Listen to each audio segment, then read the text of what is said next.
안녕하십니까, 박사호입니다. 보시는 화면은 흔히 동양의 하와이라고 하는 중국의 하이난 섬입니다. 풍광이 참 아름다운 섬으로 사냐와 하이커우를 중심으로 호화 리조트가 많습니다. 하이난의 사냐는 리조트도 많지만 중국 인민해방군의 해군 기지가 있는 곳이기도 합니다.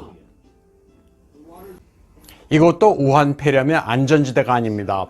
홍콩에 근거를 둔 중국 인권 민원 신식 중심의 2월 11일자 보고에 따르면 사냐 해군 잠수함 부대 군인 1명이 폐렴 확진 판정을 받은 뒤 300명이 격리됐습니다.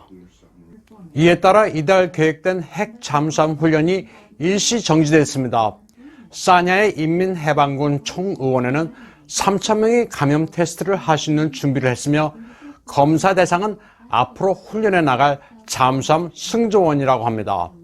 보고에 따르면 현재 중국 해군은 고위험 군종에 속하며 매년 이 시기가 훈련의 절정기지만 폐렴 때문에 골머리를 앓고 있습니다. 잠복기도 있고 확진으로 판명이 안 나는 경우도 있어 보균자가 일단 승선하면 전 승조원에게 전염시킬 위험이 높습니다. 중국의 첫 국산 항공모함으로 2019년 12월 17일 전력화 행사를 가진 산동호에서도 확진자가 나온 것으로 알려졌습니다. 이로 인해 100명의 승조원이 하이난 사냐에서 격리 조치됐습니다. 산동호는 딸인의 조선소에서 테스트를 하고 3월에 하이난 기지로 복귀할 예정이지만 이 때문에 계획이 늦춰질 가능성이 있습니다. 최근 중국 관영 CCTV는 해군의 전염 가능성을 원천 차단해 사각지대가 없도록 한다는 것을 과시하기 위해 산동함의 방역 상황을 보도했다고 타이완의 분석가들이 전했습니다. 물론 군사 기밀이라 중국이 상황을 밝힐 가능성은 전무하지만 해군의 핵심 전력도 바이러스의 위협으로부터 자유롭지는 않은 것 같습니다. 중국 인민해방군 동부 전구 해군의 3,600톤급 미사일 호위함 창저우함의 함장도 확진 판정을 받고 해군 초대소에 격리됐습니다. 원래 이 사실은 군사 기밀이었지만 2월 17일 해방군보가 실수로 누설한 사실입니다. 창저우함은 2011년 취역한 최신의 함으로 2012년 아덴만과 소말리아 해역의 선단 호위 임무에도 투입된 중국 해군의 자랑입니다.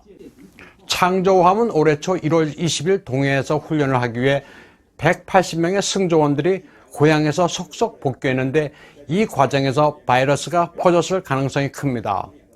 중국 해군은 폐렴 바이러스의 촉각을 곤두세우고 있습니다.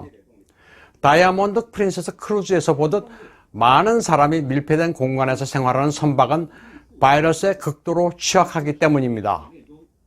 중국 인권 민원 신식 중심은 또 후베이에서만 10명의 군인과 15명의 무장경찰이 확진 판정을 받고 후베이의 샤오간, 우한, 샹양 등의 여러 군병원으로 분산돼 치료를 받고 있다고 전했습니다.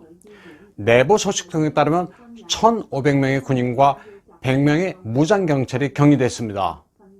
중국은 공안에다 군 병력을 동원해 우한을 포함한 여러 곳에서 전시관리 체제를 실시하고 있지만 경찰이나 군 역시 폐렴으로부터 자유로울 수 없습니다.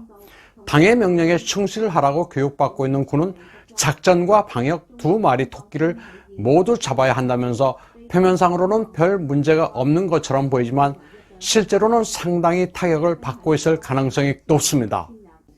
중국의 폭격기가 최근 타이완 해협에서 도발했을 때 차이잉원 총통이 방역에나 신경 쓰라고 일갈한 것도 이유가 있습니다. 오늘 방송은 여기까지 하겠습니다.